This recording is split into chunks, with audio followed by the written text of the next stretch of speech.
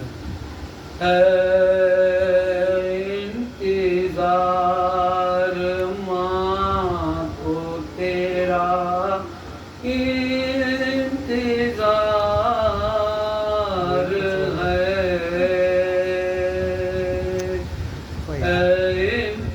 انتظار ماں کو تیرا انتظار ہے اور میں دامنے مراد تمنا نہ بھر سکی اور افسوس تیری دودھ بڑائی نہ کر سکی ارے اس غم سے کعب ماں کا بہت اس غم سے کعب ماں کا بہت بے قرار ہے انتظار ماں کو تیرا انتظار ہے بھائی کیسے بھلاؤں ہائے وہ انگڑائیاں تیری اور جھولے کے آس پاس ہے پرچھائیاں تیری ارے جھولا تیرا جھلاتی ہوا جھولا تیرا جھلاتی ہوا بار بار ہے انتظار ماں کو تیرا انتظار ہے بھائی بالوں سے جھاڑتی ہوں ضمیرن کہ کب سے میں اور ہاتھوں سے خاک چھانتی ہوں بن کی کب سے میں ارے کس جامع زار ہے تیرا کس جامع زار ہے تیرا کس جامع زار ہے انتظار ماں کو تیرا انتظار ہے بھائی کالی گھٹا وہ نور نظر میں کیا ہوا اور لیلا بتا وہ رشک قمر میں کیا ہوا اور میں جاؤں گی وہیں پر جہاں میں جاؤں گی وہیں پر جہاں شیر خوار ہے انتظار ماں کو تیرا انتظار ہے بھائی کوفے سے تا وہ شام رلاتی رہی مجھے کوفے سے تا وہ شام